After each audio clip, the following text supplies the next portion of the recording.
सोचिए, एक टूटा हुआ शीशा, एक चकनाचूर सपना और चारों तरफ गुस्से से भरी एक भीड़। हमारी कहानी की शुरुआत बस यहीं से होती है। जरा कल्पना कीजिए, एक बिल्कुल नया रेस्टोरेंट जो अभी अभी उम्मीदों के साथ खुला है, और ठीक उसके बाहर गुस्साई भीड़ पत्थर बरसा रही है, शीशे तोड़ रही है, और हवा में बस एक ही आवाज गूंज रही है, तोड़ मारो इसका पूरा ये होटल। तो बात सिर्फ एक रेस्टोरेंट पर हुए हमले की नहीं थी। नहीं, ये तो एक लड़ाई थी, परंपरा और आधुनिकता के बीच। पर सवाल यह है कि आखिर इतनी नफरत, इतना गुस्सा आया कहां से? चले इस कहानी की बिल्कुल शुरुआत में चलते हैं और समझते हैं। इस पूरी कहानी को समझने के लिए हमें थोड़ा पीछे जाना होगा, वहां जहां एक नौजवान शहर से एक बहुत बड़ा सपना लेकर अपने गांव वापस आया था। तो ये है अर्जुन। शहर की भागदौड़ और भीड़भाड़ से तंग आकर वो अपने गांव में कुछ नया करना चाहते थे। उनका एक सपना था एक मॉडर्न रेस्टोरेंट खोलने का, एक ऐसा रेस्टोरेंट जो गांव वालों को शहर का स्वाद चखाए। अब देखिए, अर्जुन का ये फैसला कोई हवाई नहीं था, बल्कि बहुत सोचा समझा था। शहर में, जैसा कि वो खुद कहते थे, मतलब कुछ भी खोलो उससे पहले ही वैसी 70 दुकानें खुल चुकी होती हैं। लेकिन गांव में उन्हें एक मौका दिखा, बिल्कुल जीरो से कुछ नया बनाने का। एक ऐसी जगह जहां कंपटीशन कम था और मौके कहीं ज्यादा। लेकिन एक दिक्कत थी, उस गांव में पहले से ही एक राजा था, एक ऐसा स्वाद जो सालों से लोगों की जुबान पर राज कर रहा था। और बस यहीं से शुरू होनी थी दो अलग अलग दुनियाओं की टक्कर।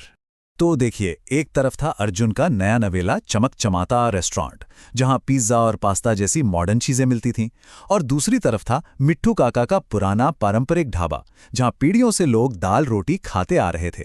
और मिट्ठू काका सिर्फ एक ढाबे के मालिक नहीं थे, वो तो उस गांव की जान थे एक तरह से।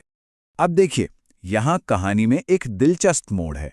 शुरुआत में ना, इन दोनों में कोई दुश्मनी नहीं थी, जरा भी नहीं। बल्कि हुआ ये कि मिट्ठू काका खुद अर्जुन के पास गए और उसकी हिम्मत बढ़ाई, उसकी मेहनत की तारीफ की, और पता है क्या कहा? कि वो अपने ग्राहकों को भी भूलेंगे कि जाकर उसका खाना ट्राई करें। लेकिन वो शुरुआती चमक ज्यादा दिन नहीं टिकी। धीरे धीरे अर्जुन का रेस्टोरेंट खाली रहने लगा।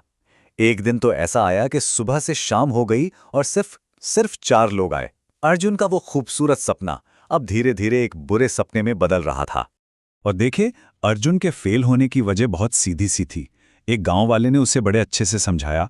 बोला, जो चीजें तुम परोसते हो वो कभी कभार खाने के लिए होती हैं। अपना पेट रोज भरने के लिए हमें हमारी दाल और रोटी ही चाहिए। मतलब अर्जुन ने एक ऐसा प्रोडक्ट बना तो लिया था जिसकी गांव के मार्केट को रोज जरूरत ही नहीं थी। तो हर दिन के साथ अर्जुन की उम्मीदें टूट रही थीं। वो बिल्कुल हताश हो चुका था। और फिर एक रात इसी निराशा में उसने कुछ ऐसा देखा जिसने इस पूरी कहानी का रुख ही बदल कर रख दिया। उसी बीच बैंक से फोन आ गया। लोन की किश्तें ड्यू थीं और बैंक वालों ने साफ साफ कह दिया कि अगर पैसे नहीं चुकाए तो रेस्टोरेंट पर ताला लग जाएगा, उसे जब्त कर लिया जाएगा। अब अर्जुन पर सब कुछ खो देने का प्रेशर था। तो उसी रात परेशान होकर अर्जुन ये देखने निकल पड़ा कि आखिर मिट्ठू के ढाबे में ऐसा क्या है कि वहां इतनी भीड़ लगी रहती है। और जब वो वहां की किचन में झांका तो जो उसने देखा वो हैरान करने वाला था। बहुत ज्यादा गंदगी थी, पसीने वाले हाथों से रोटियां बन रही थीं, हाइजीन का तो नामो निशान नहीं था। और तभी उसके दिमाग में एक सवाल कौन था कि क्या इनके पास फूड सेफ्टी का लाइसेंस भी है?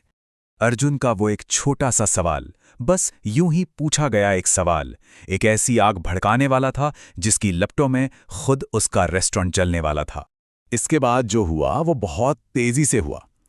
एक शाम अर्जुन ने बातों बातों में मिट्ठू काका से लाइसेंस के बारे में पूछ लिया, और अगली ही सुबह फूड सेफ्टी वाले आदम के और उन्होंने ढाबे को सील कर दिया। बस ये खबर पूरे गांव में आग की तरह फैल गई और सबका शक सीधा अर्जुन पर गया। गांव के सरपंच ने भरी भीड़ के सामने अर्जुन पर इल्जाम लगा दिया।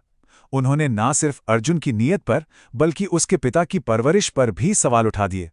और ये सुनकर भीड़ और ज्यादा भड़क गई। अर्जुन बेचारा रोते बिलखते अपनी सफाई देता रहा। उसने अपने पिता की कसम खाई और गांव में इस कसम का बहुत बड़ा मतलब होता है। वो गिड़गिड़ाकर बोला कि वो मिट्ठू काका के साथ ऐसा कर ही नहीं सकता, क्योंकि उसे पता था कि उसके पास जो गिने चुने ग्राहक आते भी थे ना, वो भी मिट्ठू काका के ही भेजे हुए थे। अर्जुन की इस सच्ची कसम ने सरपंच और मिट्ठू काका दोनों को सोचने पर मजबूर कर दिया। कि अगर अर्जुन ने शिकायत नहीं की तो फिर असली गुनहगार है कौन?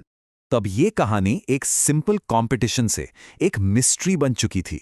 एक सवाल सबके मन में था, अगर अर्जुन बेगुनाह है तो फिर शिकायत की किसने थी?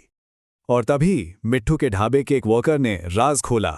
असली मुजरिम था लल्लन, वही आदमी जिसका खुद का ढाबा कुछ महीने पहले ही ठप हो गया था। असल में हुआ ये था कि उसने जलन के मारे अर्जुन और मिट्ठू की बातें छिपकर सुन ली थीं और बस मौके का फायदा उठाकर शिकायत कर दी। और उसकी चोरी पकड़ी कैसे गई? अरे वो गुस्से में कुछ ऐसी बातें बोल गया जो सिर्फ शिकायत करने वाले को ही पता हो सकती थी।